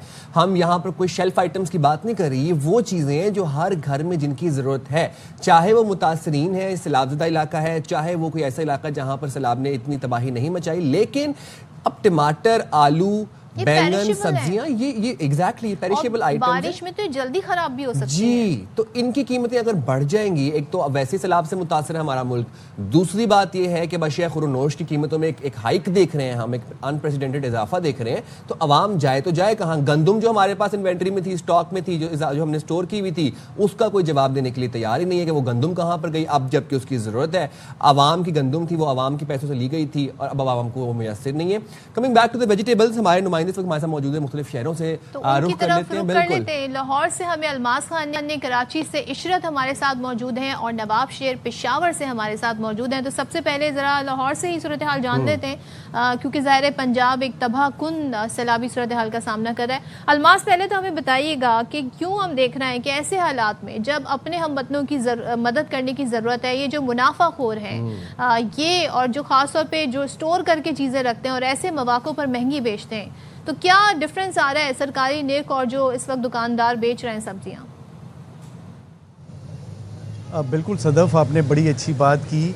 दो तरह के लोग हैं, एक तो मुखैर हजरात हैं। हमने देखा कि जब भी हम जाते हैं फ्लड रिलीफ कैंप में, वहाँ पे मुखैर हजरात शायद यहीं से पैसा कमा के तो वहाँ पे करते हैं, पता नहीं अल्लाह ताला किस तरह उन्हें वो करता है। अगर उनका पैसा बिल्कुल ठीक है तो वो वहाँ पे बहुत अच्छा काम कर रहे हैं फ्लड रिलीफ कैंप में। लेकिन यहाँ पे जो सूरत हाल है, हालिया बारिशों और पूरे सूबे भर में सैलाबी सूरत हाल ने इनकी सप्लाई चेन को मुतासर किया है। ख़ासकर सब्जियों की बात करूँगा, इनकी सप्लाई चेन मुतासर हुई है। जब ये सप्लाई चेन मुतासर होगी तो वहाँ पे वही डिमांड एंड सप्लाई का फंडामेंटल रूल आ जाता है कि अगर आपकी सप्लाई ज़्यादा होगी तो उसकी कीमत सब्ज़ी की कम हो जाएगी, अगर सप्लाई कम होगी तो यकीनन इनकी कीमतों में इजाफा होगा। अब यहाँ पे हंडिया के बुनियादी अज्जा में टमाटर और प्याज आ जाता है। टमाटर हमने कल देखा 300 रुपये फ़ी किलो, परसों वो 350 तक लाहौर में पहुंचा हुआ था। आज उसमें शायद हम जब से मीडिया पे चलाना शुरू हो गए तो हुकूमत ने शायद थोड़ा सा स्क्रू टाइट किया है इनका, तो आज टमाटर की कीमत जो दर्जा अव्वल का है वो 260 और दर्जा दोम का है वो 240 से 250 रुपये तक है। इसी तरह प्याज काफ़ी अरसे से ही 100 रुपये तक रुका हुआ है। जो अभी आपने बात की इसकी कि जो उनकी जो सरकारी निर्खनामा है उस पर क्या सूरत हाल है। सरकारी निर्खनामे पर टमाटर की कीमत 140 रुपये फ़ी किलो है। अब 140 और 260 में खासा फ़र्क है। इसी तरह 80 रुपये प्याज की सरकारी निर्खनामे पर कीमत है, और लेकिन यहाँ पे 100 रुपये फ़ी किलो बिक रहा है। लेकिन जो इसके साथ साथ जो बाकी सब्ज़ियाँ हैं, बाकी सब्ज़ियों में सबसे ज़्यादा महंगा है मटर 600 रुपये फ़ी किलो इस वक्त बिक रहा है मेरे अकब में भी, और भी मार्केट जो सारी यहाँ पे हमने सारी कीमतें चेक की हैं। उसके साथ साथ जो करेला है, कहते हैं करेला और नीम चढ़ा, वो भी 300 रुपये फ़ी किलो तक पहुँचा हुआ है। इसके साथ साथ जो एक बिल्कुल आम सी सब्ज़ी है शलजम किसी दौर में तो लोग गाय भैंसों को डाला करते थे, वो 200 रुपये फ़ी किलो हो गया हुआ है। इस वक्त 200 रुपये फ़ी किलो यहाँ पे बिक रहा है। लेकिन अब मैं छोटे दुकानदार को तो मैं इसका मुर्दे इल्ज़ाम नहीं ठहराऊँगा। इस पे तो जो चेक होता है गवर्नमेंट का होता है, गवर्नमेंट चेक करे। वहाँ पे जो मेन होलसेल मार्केट है वहाँ पे आड़तियों को पूछे क्या सूरत हाल है, क्यों इतनी महंगाई हो गई। यहाँ पे 350 रुपये से 400 रुपये से ये आज 260 रुपये तक टमाटर आ चुका है। बहरहाल ये गवर्नमेंट उस तरफ देख रही है, शायद उनका ध्यान इस तरफ नहीं था, तो इन लोगों ने 2-4 दिनों में अच्छा खासा मुनाफा कमा लिया है। जी अच्छा अलमास, तो आप ये बता रहे हैं कि सरकारी निर्खनामे कुछ और हैं और जो सब्जियां फ़रोख्त हो रही हैं वो ज़्यादा कीमतों पे हो रही हैं। आपने बताया कि टमाटर की जो सरकारी निर्ख पे जो रेट है वो है 160, 150, 140 रुपये और बिक यहाँ पर रहा है 260, 140। तो इंतज़ामिया क्या कर रही है, ये भी एक बड़ा सवालिया निशान है। हम ज़रा कराची का रुख कर लेते हैं। कराची से हमारे साथ नुमाइंदा इशरत खान मौजूद है। इशरत, आप ये बताइएगा कि आपके पीछे हम देख रहे हैं कि टमाटर पड़े हैं, काफ़ी सब्जियां पड़ी हैं, यहाँ पर बताइएगा क्या सूरत हाल है, सब्जियां सरकारी निर्ख के ऊपर फ़रोख्त हो रही हैं, और अगर नहीं हो रही टमाटरों की सबसे पहले कीमत बताइएगा, टमाटर किस कीमत पर फ़रोख्त हो रहे हैं? बिल्कुल साहिब, यहाँ की जो सूरत हाल है वो लाहौर से कुछ थोड़ी सी कमो बेश होगी। टमाटर की अगर बात की जाए, जो लाल लाल टमाटर है उनकी प्राइस जो ख़रीदा सुन के वो खुद लाल लाल हो जाएंगे। जो टमाटर कुछ दिनों पहले 80 रुपये किलो, 100 रुपये किलो मिल रहे थे, वो अब मुख्तलिफ़ मार्केटों में मुख्तलिफ़ रेट में दस्तयाब है। इस वक्त मैं जिस मार्केट में मौजूद हूँ ये सदर की मार्केट है, जहाँ 200 रुपये किलो दस्तयाब है। लेकिन दूसरी मार्केट से मैंने पूछा तो वहाँ 240 रुपए किलो दस्तयाब है। इसी तरह अगर मैं मॉडल कॉलोनी और मलिर साइड की मार्केट की बात करूँ तो वहाँ 250 रुपए किलो टमाटर दस्तयाब है। जहाँ तक हुक्मरानों की बात या चेक एंड बैलेंस या कमीशन कराची की बात कर लें, वो प्राइस को सेट करते हैं, तो यहाँ चेक एंड बैलेंस का कोई ऐसा बंदा मौजूद नहीं है कि वो आके चेक करे। अव्वल तो यहाँ रेट लिस्ट ही नहीं है। रेट लिस्ट भी अगर कहा जाए तो वो 12 बजे से पहले नहीं आती। रेट लिस्ट की बात की जाए, अगर कल की रेट लिस्ट देखी जाए तो उस रेट लिस्ट में यहाँ वाली जो प्राइस की दस्तयाब है चीज़ें वो बहुत ज़्यादा मुख्तलिफ है। आलू और प्याज की अगर प्राइस यहाँ मालूम की जाए तो वो 80 से 100 रुपए किलो दस्तयाब है। इसी तरह रेट लिस्ट में 68 रुपीज़ यहाँ पर केजी जो प्याज और आलू है वो दस्तयाब है। इसी तरह अगर हम लौकी की बात की जाए तो वो कहीं 60 रुपए है और कहीं 80 रुपए किलो दस्तयाब है। इसी तरह गोभी की बात की जाए, बंद गोभी की बात कर रही हूँ तो वो 60 से 80 रुपए किलो है। फूल गोभी अगर पूछा जाए तो यहाँ जो है फूल गोभी की कीमत वो 120 रुपए किलो दस्तयाब है। इसी तरह लीमू की कीमत देखी जाए तो लीमू की कीमत 320 रुपए किलो यहाँ जो लीमू है वो बिक रहे हैं। इसी तरह अगर अदरक और लहसुन मालूम किए जाएँ तो जी वो आप ना सालन में नहीं डाल सकते। अदरक और लहसुन की प्राइस है 600 रुपए किलो। हम जब सालन की इब्तिदा करते हैं तो उसमें प्याज, अदरक, लहसुन डालते हैं। जब यही चीज़ महंगी होगी तो वो जो 200 रुपए किलो वाली सब्ज़ी ख़रीद के लाएंगे तो कुछ ज़्यादा महंगा नहीं हो जाएगा। आप खुद देखें कि प्याज की कीमत 100 रुपए किलो है, प्याज हम लें, उसके बाद अदरक लहसुन 600 रुपए किलो वाला डालें तो हमें सब्ज़ी जाके कहाँ पड़ेगी। लोगों से बात की, उनका यही कहना है कि जी सैलाब अभी सिंध में नहीं है, बारिशें भी उस हिसाब से नहीं हुई जो पंजाब या अक्सर जो ग्राहक होते हैं उन्हें शिकायत ये होती है, एक तो हम महंगी सब्ज़ी भी ख़रीदें, ऊपर से सब्ज़ी जो है वो होती भी उसकी क्वालिटी ठीक नहीं है। तो ऐसे में आप क्या देख रहे हैं? फ्रेश मार्केट में सब्ज़ी इस वक्त मौजूद है, किस तरह की सब्ज़ी मौजूद है जिसके इतने दाम जो है उसमें बेची जा रही है? बिल्कुल, अगर यहाँ सदर की मार्केट की मैं बात करूँ तो यहाँ इस वक्त कुछ सब्जियाँ तो बहुत ज़्यादा फ्रेश हैं, जिसमें ज़बरदस्त किस्म के मैंने टमाटर देखे हैं, फूल गोभी बहुत ज़बरदस्त फ्रेश देखी है। उसके अलावा गवार की फली भी 200 रुपए किलो है, जिसे बहुत सारे लोग पसंद नहीं करते खाने में। इसी तरह लौकी की अगर देखी जाए तो लौकी भी फ्रेश तो आपको दिख रही है, लेकिन 120 रुपए किलो लौकी बहुत सारे लोग पसंद ही नहीं करते। टिंडे लौकी तो वो कैसे खाएं? फिर अच्छे टमाटरों का क्या ही करने के जब वो 260-270 रुपए में मिल रहे होंगे, लोगों की पहुंच से बाहर हो जाएंगे। एक बात बताइएगा, ज़रा इस बात समझाने की कोशिश करें हमें यहाँ पर कि ये जो कीमतें इंक्रीज़ हुई हैं ये लोगों ने खुद साख्ता बढ़ा दी हैं कीमतें, ये जो सब्ज़ी फरोश हैं इन्होंने खुद साख्ता कीमतें बढ़ाई हैं या ये वो सैलाबी सूरत हाल से इफेक्ट हुई हैं? देखिए, अगर मैं यहाँ सब्ज़ी वालों की बात करूँ, पहले मैं उन्हीं की बात कर देती हूँ। तो उनसे मैंने यहाँ सुबह आते ही सबसे पहले बात की है तो उनका यही कहना है कि जी आप लोग यहाँ आके हमें बोलते हैं कि जी प्राइस बहुत ज़्यादा है। अगर आप मंडियों में देखें तो मंडी से अगर हम महंगे दामों लेंगे तो यहाँ हम बिल्कुल भी कम दाम से फ़रोख्त नहीं करेंगे, कम से कम प्रॉफिट का जो मार्जिन है वो लाजमन रखेंगे। बिल्कुल आप सही कह रहे हैं, ज़ख़ीरानंदोज़ी की गई है क्योंकि सिंध में अभी वो सूरत हाल नहीं है जो खैबर पख्तूनख्वा में है या सूबा बलूचिस्तान में है या ख़ास तौर पर सूबा पंजाब में जो हालत हो रही है वो अभी सिंध की हालत नहीं है। यहाँ जब बारिशें स्टार्ट हो जाती हैं, जो ज़ख़ीरानंदोज़ है वो पहले से ही सेव कर लेते हैं। ज़ाहिर है जब बारिशें स्टार्ट होंगी, फसलें ख़राब होना शुरू हो जाएंगी, जो सेव सब्ज़ी होगी वो उसी तरह महंगा बेचेंगे, जबकि अगर पुराना देखा जाए तो पुराने कम प्राइस में बेच सकते हैं। ज़्यादा जो यहाँ महंगाई की वजह बनती जा रही है वो ज़ख़ीरानंदोज़ी बनती जा रही है। ख़ास तौर पर अगर हम छोटे दुकानदारों की बात नहीं करें, मंडियों में जाके चेक एंड बैलेंस करें तो वहाँ ज़्यादा अच्छा है, क्योंकि यहाँ अगर जब भी बात की जाए तो दुकानदार यही कहते हैं कि हम मंडी से महंगे दामों बिल्कुल। साथ ही रहिएगा, इशरत, अलमास और नवाब हमारे साथ हैं। और अभी तो हमने लाहौर और कहते हैं ना कि कराची की सूरत हाल जानी है, जिसमें हमें ये पता चल रहा है कि यहाँ पे हालात क्या है। अब आप ये देखें कि किस तरीके से अशिया खुरनोश की कीमतें बढ़ा दी गई हैं और वजह उसकी क्या बताई जा रही है? जी मंडी से ये महंगी आ रही है। फिर वो कहेंगे जी राब्ता सड़कें फला, ये 1000 रीजन इनके पास है, लेकिन सरकारी निरखनामे हमें कुछ और बता रहे थे। अब हमें जरा पेशावर की सूरत हाल भी जानिए, तो पेशावर का रुख करते हैं। नवाब शेर हमारे साथ है। नवाब शेर, बताइएगा पेशावर में क्या सूरत हाल है? क्या यहाँ पर भी उसी तरह से आप सूरत हाल देख रहे हैं जो कराची लाहौर में, या कुछ थोड़ी बेहतरी है, थोड़ा आवाम को उनका ख्याल रखा जा रहा है, सरकारी निरखनामे से मैच कर रहे हैं प्राइस?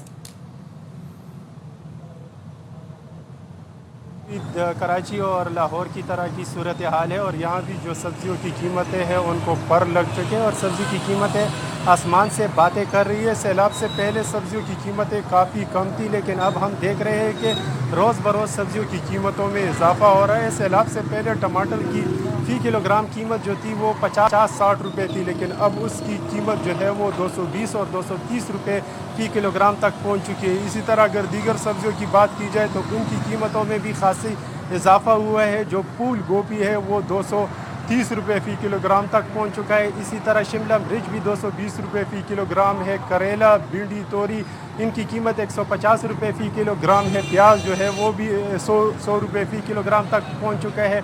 आलू जो थे वो सैलाब से पहले 30-40 रुपये फ़ी किलोग्राम थे, लेकिन अब हम देख रहे हैं कि उनकी कीमत भी 90-120 रुपये तक फ़ी किलोग्राम तक पहुंच चुकी है। इसी तरह अगर अदरक और लहसुन की बात की जाए तो उसको तो ख़रीदना बिल्कुल नामुमकिन है। अदरक की फ़ी किलोग्राम कीमत जो है वो 550 रुपये तक पहुंच चुकी है। इसी तरह अगर लहसुन की बात की जाए तो लहसुन की कीमतों में भी खातर ख्वाह इजाफा हुआ है और फ़ी किलोग्राम जो है वो 350 रुपये फ़ी किलोग्राम तक पहुंच चुके हैं। जो लेमन है उनकी कीमतों में भी खासा इजाफा हुआ है और इस वक्त सब्जियां जो है वो आम आदमी की क़ुव्वत ख़रीद से बाहर होती जा रही है और जो मुतवासित तबका है वो काफ़ी परेशान है। उन लोगों का यही कहना है कि एक सब्ज़ी थी जो उनको खाने को मिल रही थी, लेकिन अब उनकी कीमतों को भी पर लग चुके हैं और ज़्यादातर यही कहा जा रहा है कि सैलाब के बायस जो है उनकी कीमतों में इजाफा हुआ है। लेकिन हम देख रहे हैं कि जो सरकारी नरखनामा जारी किया गया है और जो मार्केट रेट है उनमें काफ़ी जो है वो फ़र्क भी दिखाई दे रहा है। सरकारी नरखनामे के मुताबिक टमाटर की फ़ी किलोग्राम आज की कीमत जो है वो 180 और 190 रुपये है,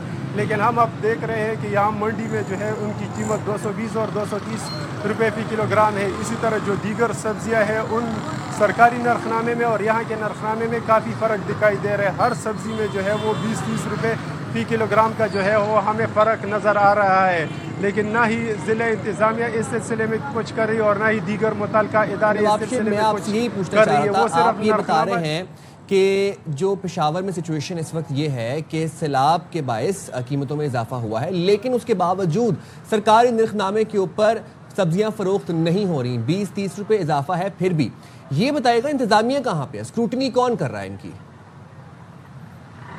जी बिल्कुल साइम, जिस तरह मैं आपको बता रहा हूँ ना कि जो सरकारी नरखनामा सिर्फ जो ज़िले इंतज़ामिया है वो सिर्फ सरकारी नरखनामा जारी कर देते, लेकिन उन पर अमल दरामद के लिए कोई इकदाम नहीं किए जाते। वो सिर्फ आके फेसबुक और सोशल मीडिया के लिए सिर्फ वो फ़ोटो सेशन करवा देते हैं कि हमने मुख्तलिफ मार्केट में गए और नरखनामे चेक किए, मुख्तलिफ जगहों पे ये चेक किया, मुख्तलिफ जगहों पे ये चेक किया, कुछ दुकानदारों को जुर्माना किया, कुछ को गिरफ्तार किया, लेकिन हम देख रहे हैं कि अमली तौर पर ऐसा कुछ नहीं दिखाई दे रहा। यहाँ पर ज़्यादातर शहरियों से हमने पूछा है कि सरकारी नरखनामे पर अमल दरामद हो रहे हैं, तो सारे शहरी जो है वो गिले शिकवे कर रहे हैं कि सरकारी नरखनामे पर बिल्कुल भी अमल दरामद नहीं हो रहा और सरकारी नरखनामे के मुताबिक कोई भी सब्ज़ी जो है वो इस वक्त सब्ज़ी मंडी में फ़रोख्त नहीं हो रही। ये मैं सिर्फ सब्ज़ी मंडी की बात कर रहा हूँ। अगर दीगर मार्केटों की बात की जाए तो वहाँ पर इससे ज़्यादा जो है वो इनकी कीमत होती है। अगर दुकानदार से पूछा जाए कि आपने इनकी कीमत क्यों इतनी ज़्यादा कर दी है, तो वो आगे से कह देते हैं कि मुझे जो है वो खुद मैंने महंगा लिया है और खुद महंगा लिया है, पीछे से महंगा आ रहा है। ठीक है, बहुत शुक्रिया। पेशावर से नवाब शाह में अपडेट कर रहे थे, कराची से इशरत हमारे साथ मौजूद थी और लाहौर से अलमास समेत तमाम सिचुएशन से अपडेट कर रहे थे। ये सूरत हाल है जनाब। आप ये देखें कि किस तरीके से जो ज़ख़ीरा अंदोज़ हैं और जो मुनाफाखोर हैं वो सरगर्म हुए हुए हैं और अवाम को इस वक्त एक ऐसे वक्त में जब ज़रूरत है कि उनकी मदद की जाए उनको लूटा जा रहा है। और इंतज़ामिया ज़ाहिर है वो किस तरीके से इस वक्त मुतहरिक होना चाहिए, ख़ास तौर पे जिनका काम है, जो प्राइस फिक्स करते हैं कमिश्नर्स, उनको आगे बढ़कर इस सूरत हाल में एटलीस्ट मुझे इस सूरत हाल में कराची में कमिश्नर तो नज़र आ जाए। काश मैं ये मंजर देख सकूं, लेकिन ये है कि दाद रसी होनी चाहिए बस सूरत हाल की। चलें जनाब, ज़रा प्रोग्राम के सिलसिले को आगे बढ़ाते हैं और अब ज़रा खेल के मैदान से कुछ आपको अपडेट्स देते हैं। सबसे पहले तो कुछ नहीं, बहुत कुछ होने जा रहा है। शारजा में 3 मुल्की टूर्नामेंट के बाद अब यूएई में ही आज से एशिया कप का आगाज हो रहा है। पाकिस्तान की टीम का मोराल मुझे तो अभी तक बड़ा हाई लग रहा है, बुलंद लग रहा है, क्योंकि वो लास्ट ट्राई सीरीज के फातेह हैं हम लोग। अच्छा, इवेंट में 8 टीमें शरीक होंगी। पहला टाकरा आज अफगानिस्तान और हांगकांग के दरमियान होगा। इवेंट के मैचेस T20 फॉर्मेट पे ही खेले जाएंगे। बांग्लादेश की टीम दुबई पहुंच गई है। भारत की टीम भी प्रैक्टिस में मसरूफ है। श्रीलंकन टीम जिम्बाब्वे में सीरीज जीतने के बाद जल्द पहुंचेगी। अच्छा, पाकिस्तान की बात कर लेते हैं। तो पाकिस्तान अपनी मुहिम का आगाज, यानी पाकिस्तान के मैचेस जो हैं उसका आगाज जुमे को होगा और हम जो पहला मैच खेलेंगे वो ओमान के खिलाफ खेलेंगे, जबकि जो हमारा सबसे कहते हैं ना हाई वोल्टेज टाकरा जो होता है वो भारत के साथ होता है। और यही मौके होते हैं जब पाकिस्तान और इंडिया आमने सामने होते हैं। तो रिवायती हरीफ, और सोचे 10 मई के बाद, ओ गॉड 10 मई के बाद हम आमने सामने होंगे। उस मैदान में हमने शिकस्त दी थी, इंशाल्लाह इस मैदान में भी हम 14 सितंबर को शिकस्त देंगे, लेकिन इसके लिए हमारी टीम को जान लगानी पड़ेगी। तो रिवायती हरीफ भारत के खिलाफ मैच 14 सितंबर को खेला जाएगा दुबई के वेन्यू पर। और जो हमारा स्क्वाड बना है उस पे और सारी सूरत हाल पे, पाकिस्तान का रिकॉर्ड क्या है एशिया कप में, क्योंकि सबसे बार जिस कंट्री ने एशिया कप में ट्रॉफी उठाई है वो है भारत। तो बात कर लेते हैं नुमाइंदा खुसूसी बराए खेल शाहिद हाशमी हमारे साथ हैं। Shahid sahab, thank you so much, good morning to you. तो पहले तो बताइए कि ट्राई नेशन सीरीज का मैदान तो हमने मार लिया, लेकिन अब कॉन्फिडेंस भी हमारा बढ़ गया है। अब एशिया कप है, कुछ टीमें ज़ाहिर ओमान और बाकी तो ऐसी हल्की टीम है, लेकिन भारत से टाकरा हमारा होना है। कैसी टीम है हमारी एशिया कप के लिए? देखिए, इस टूर्नामेंट से पहले से सारे फॉर्मर क्रिकेटर्स और सारे एनालिस्ट ये कह रहे थे कि ये 2 टूर्नामेंट पाकिस्तान की प्रोग्रेस को डिफाइन करेंगे, डिफाइनिंग टूर्नामेंट्स होंगे। तो एक तो ट्राई सीरीज पाकिस्तान ने जीत ली, 5 मैच खेले जिसमें से 1 मैच पाकिस्तान हारा और पाकिस्तान ने 2 दफ़ा यूएई को हराया, 1 दफ़ा अफगानिस्तान को। सॉरी, 4 में से पाकिस्तान ने यूएई को दोनों दफ़ा हराया, अफगानिस्तान से 1 दफ़ा हार गए, फिर फाइनल जीता। तो अच्छी परफॉर्मेंस रही, ये टीम लग रही है कि बन रही है। कोच बहुत अच्छे हैं, कोच ने बताया कि बड़ी प्रोग्रेस अच्छी है, उससे मैं बहुत खुश हूँ। तो लग रहा है कि ये टूर्नामेंट में पाकिस्तान एशिया कप में भी अच्छा करेगा। और आज तक जो 16 टूर्नामेंट हुए एशिया कप, आज तक कभी पाकिस्तान और भारत का फाइनल नहीं हुआ। ये कमाल का स्टैट है, कमाल की बात है। तो इस दफा मुझे लग रहा है कि ये फाइनल जब 28 सितंबर को होगा तो पाकिस्तान इंडिया का ही होगा, जिस तरह पाकिस्तान की टीम खेल रही है। शाहिद भाई, इंशाल्लाह। वैसे एक बात बताएं कि 14 सितंबर को पाकिस्तान और भारत आमने सामने आएंगे, शाहीन और भारतीय सुरमा होंगे और एक बड़ा इलेक्ट्रिक सा टाकरा हमें देखने को मिलेगा। शायकीन क्रिकेट बड़े मुंतज़िर भी हैं। एक तो उसके लिए क्या प्लानिंग है हमारी टीम की, एंड सेकेंडली जिस तरह हमने देखा कि ये जो लेजेंड्स लीग हुई थी उसमें भारत ने अपने खिलाड़ी वापस बुला लिए थे, बीच मैच छोड़ के चले गए थे। क्या इस तरह की कोई मिस एडवेंचर, इस तरह कोई हरकत तो नहीं करेगा भारत? नहीं होनी चाहिए। आखिरी लम्हे तक कुछ भी वैसे नहीं कह सकते, भारत का रवैया इसी तरह का होता है। लेकिन जैसा पहले भी हम तस्करा कर चुके हैं अपने मॉर्निंग शोज में कि पाकिस्तान भारत ने 2036 का ओलंपिक्स करवाना है। उन्होंने आईओसी के ऊपर ये इम्प्रेस करना है, ये बताना है आईओसी को कि हम हर मुल्क के साथ मल्टी नेशनल इवेंट्स में खेलते हैं। और अभी कुछ दिन पहले उन्होंने अपनी स्पोर्ट्स पॉलिसी दोबारा भेजी, उसमें ये कहा कि नहीं जी, हम तो पाकिस्तान के साथ मल्टी नेशनल टूर्नामेंट में खेलेंगे, लेकिन पाकिस्तान के साथ बराह रास्त कोई टाइज नहीं रखेंगे, कोई बायलैटरल सीरीज नहीं खेलेंगे। तो करना नहीं चाहिए, लेकिन भारत से किसी भी चीज़ की तवक्को मतलब आप वो नहीं रख सकते कि वो किसी भी वक्त आखिरी वक्त पे कह दें कि जी हम नहीं खेलना चाहते।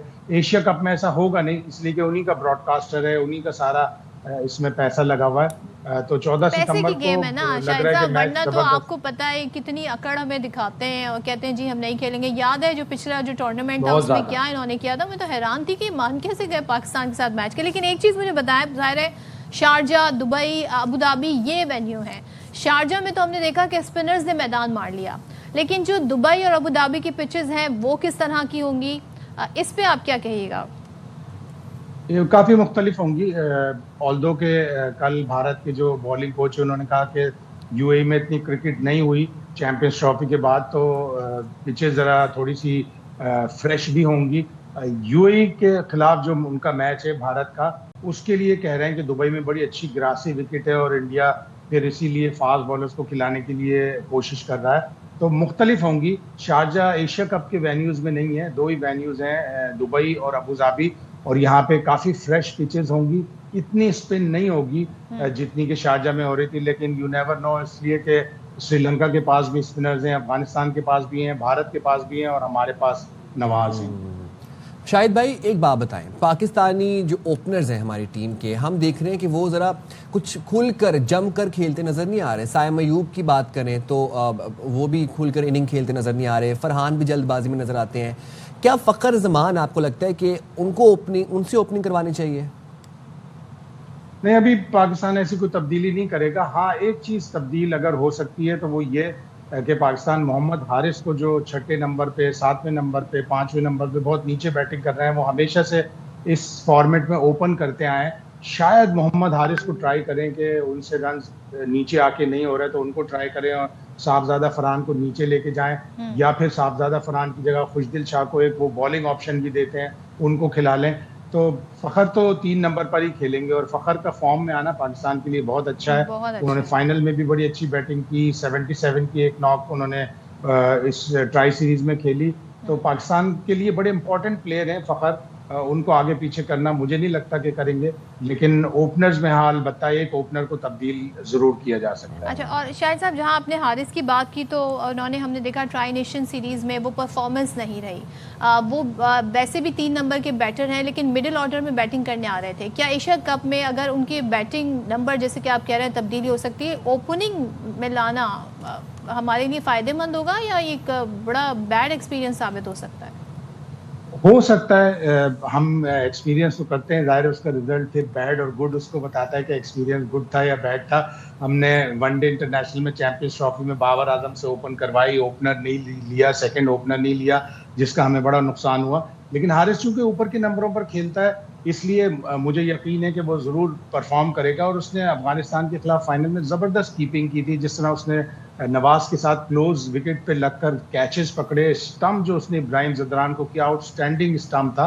और सबसे बढ़कर बात कि कप्तान जो उसको कॉन्फिडेंस दे रहा है, उसे पता है कि 11 इनिंग्स में उसने कुछ भी नहीं किया, सिर्फ 2 डबल फिगर स्कोर हैं 11 इनिंग्स उस सेंचुरी के बाद जो बांग्लादेश के खिलाफ लाहौर में बनाई थी। लेकिन कप्तान का कॉन्फिडेंस देखें अपने प्लेयर के ऊपर, वो कॉन्फिडेंस यकीनन हारिस को इतनी जान उसके अंदर डालेगा कि वो एशिया कप में परफॉर्म करे और अपने कप्तान को दुरुस्त साबित करे। और आपने कहा ग्रासी पिचेस होंगी तो फिर हमारा बॉलिंग स्क्वाड जो है वो क्या कमाल दिखा सकता है? किससे उम्मीद ज्यादा रखी हुई है आपने शाहिद साहब? बाय द वे देखिए, शाहीन शाह अफरीदी हैं हमारे पास, उनसे मुझे बहुत उम्मीद है। लोग बहुत कहते हैं हारिस रऊफ को कि वो बहुत रन देता है, मैं कहता हूँ वो खाता है तो लगाता भी है और विकेटें भी लेता है। इस वक्त जो इंटरनेशनल क्रिकेट T20 क्रिकेट है उसमें अगर स्ट्राइक रेट यानी हर 15 गेंदों के बाद 1 विकेट लेना, ये हारिस रऊफ का ही कमाल है। 8 की इकॉनमी है तो वो इतना ज़्यादा बुरा नहीं है जितना लोग कहते हैं कि बहुत ज़्यादा रन देता है, लेकिन साथ साथ वो विकेटें भी लेता है। और दुनिया में अगर किसी का स्ट्राइक रेट, पाकिस्तान में सबसे ज़्यादा उसका स्ट्राइक रेट है विकेट लेने के हिसाब से,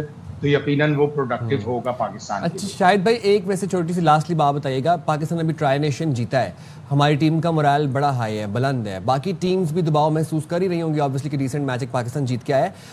हम ये नहीं कह सकते चलें कौन सी टीम हल्की है कौन सी तगड़ी है, सारी टीम्स आपने उस दिन कहा था कि तगड़ी हैं। आजकल हर बंदा जो है वो स्ट्राइव कर रहा है अच्छे से अच्छा खेलने के लिए। फिर भी आपसे इतने पूछ लेता हूँ, कौन सी टीम्स ऐसी हैं एशिया कप के अंदर जिनको आपको लगता है कि पाकिस्तान आसानी से पिछाड़ देगा? ये कहना तो बहुत मुश्किल होता है कि आसानी से। हाँ, UAE और ओमान जाहिर है हमारे ग्रुप में, पाकिस्तान को रिलेटिवली आसानी से इन दोनों को हरा देना चाहिए। फिर मेन हरीफ पाकिस्तान का भारत है।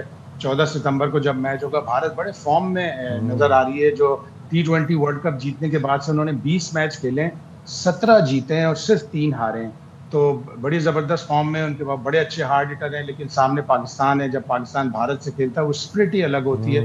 और फिर ट्राई सीरीज जीतकर इस टीम ने ये साबित कर दिया कि नहीं, हम भी मैच शायद साहब नॉट टू फॉरगेट कि ये 10 में मार्का हक के बाद ये मैच होने जा रहा है मैदान में। बिल्कुल, और हमने मार्का हक में साबित कर दिया कि हरीफ कितना भी बड़ा हो, कितने भी उसके पास हथियार हो, कितने भी उसके पास चीज़ें हों, हम अपने एतमाद से, हम अपने यकीन से उनके 6-7 तैयारे गिरा ही सकते हैं। तो हम 6-7 मतलब रन से तो हरा ही सकते हैं इंशाल्लाह। 6-7 रन क्या, इस ढेरों रन से हराएंगे। Thank you so much Shahid Hashmi हमारे साथ थे। और देखते हैं जी क्या सिचुएशन बनती है। टीम से गुजारिश है जी, जान लगा दें और ज़रा भारत को बता दें, मज़ा चखा दें। ये चीज़ एक रह गई है, ये भी करके दिखा दें। हम देंगे छोटी सी ब्रेक पे हाजिर होंगे, ब्रेक के बाद stay right there with us.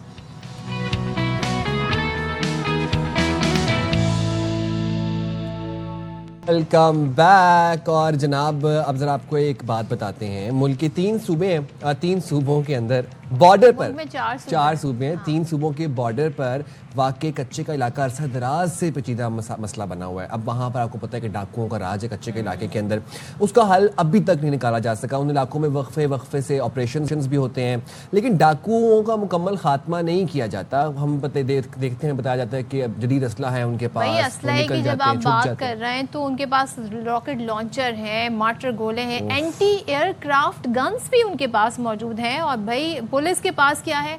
Police के पास G3 और SNG बंदूकें हैं, जिनका डाकुओं के पास जो असला है उससे मुकाबला जो है ना वो बड़ी अनमैच सी एक सिचुएशन है, यानी कि मुकाबला ही नहीं है कोई। अब कैसे पुलिस मुकाबला करे सारी सूरत हाल में? भी चैम्बर बीच में फंस जाता है। हाँ देखिए, बिल्कुल आपने सही कहा। और डाकुओं ने मोटरवे M5 पर मोंग शरीफ के करीब मुसाफिर की गाड़ियों पर फायरिंग की। अब आप ये सोचें कि मोटरवे तक के लोग आ गए हैं, चाहे आप सिंध के कच्चे के इलाके की बात करें, पंजाब की, यही नहीं गुड्स ट्रांसपोर्ट के 11 ड्राइवर्स को भी यरकमाल बना दिया। एग्जैक्टली। और हम ही ने आपको ये खबर बताई थी कि वो जो अमला था, मिसिंग अमला था, उनको यरगमाल बना लिया। कराची गुड्स कैरियर एसोसिएशन का ये कहना है कि ड्राइवर्स को बाजियाब ना कराया गया तो मुल्क भर में कारोबार बंद कर दिया जाएगा। तो बात कर लेते हैं फिर इसी हवाले से ब्यूरो चीफ मुल्तान यासिर शेख हमारे साथ मौजूद हैं। यासिर, बहुत शुक्रिया आपने बाखबर सवेरा के लिए वक्त निकाला। ज़रा बताइएगा, मोटरवे M5 पर हमने देखा पिछले दिनों जो वाक़या पेश आया, कच्चे के डाकू ने हमला किया और वो जो पूरा जो एक कंटेनर था उसको यरगमाल बनाया, अमले को यरगमाल बनाया, तकरीबन 11 अफराद को अगवा किया। अब डाकुओं की गिरफ्तारी और मगवियों की बाजियाबी से मुतालिक पुलिस क्या बता रही है, क्या कार्रवाई की गई है? देखिए कि इसमें अभी तक ना कोई ऐसा कंक्रीट कोई इनिशिएटिव अभी तक पुलिस की जानिब से नहीं लिया गया और अभी तक कोई ऐसी इतलात नहीं है कि इनको अगवाकारों के खिलाफ कोई ऐसा मैसिव ऑपरेशन इन्होंने प्लान किया हो या उनको बाजियाब कराने की बात की हो। इसमें जो सबसे ज़्यादा खौफनाक एलिमेंट है वो बड़ा समझने की ज़रूरत है कि 3 सितंबर को पुलिस ने एक ड्रोन स्ट्राइक किया और इनके ठिकानों पे, और उसके जवाब में एलानिया उन्होंने सोशल मीडिया के ऊपर बाकायदा बदला लेने का ऐलान किया था और कहा था कि हम 24 घंटे के अंदर अंदर बदला लेंगे। एंड दे हैव डन, कि जो उन्होंने कहा वो कर दिखाया। सक्खर मुल्तान मोटरवे जो कि CPEC का भी रूट है, ये अब ये जैसे आपने इंट्रो में भी बताया कि इतना खौफनाक सूरत हाल है कि मोटरवे जो कि सबसे महफूज तरीन जो है आपको आमदोरफ्त का जरिया आप समझते थे, उसके ऊपर ये पहुंच के कार्रवाइयाँ कर रहे हैं। और ये कार्रवाइयाँ अभी इसी महीने के अंदर अगर आप देख लें, 1 साल के दौरान की अगर आप कार्रवाइयों को जायजा लें तो आपको मिलेगा कि इन्होंने 1 अगस्त 25 को जो है 2025 में शिखानी चेक पोस्ट के ऊपर हमला किया, ग्रेनेड हमला था, उसमें 5 पुलिस का एहलकार शहीद हुए। और इससे अगर आप इसको 4 सितंबर वाले वाक़े को हम रिपोर्ट कर ही रहे हैं, उससे पीछे आप चले जाएं तो आपको लगेगा कि 23 अगस्त 2024 को एक बड़ा मैसिव माचका के अंदर रहीम खान के इलाके के अंदर इन्होंने स्ट्राइक किया था, जिसमें 12 पुलिस एहलकार शहीद हुए थे। इस तरीके से अब जो मामला चल रहे हैं कि हनी ट्रैप के जरिए लोगों को अगवा करना, एक बाकायदा एक नई इस्तेलाह इन्होंने मुतारिफ कराई, जिसमें अभी तक जो है खातिर का पुलिस उसका तोड़ नहीं ढूंढ पाई। और इसमें जो यरगमाल बनाए गए, कोई डिमांड रखी है इन्होंने?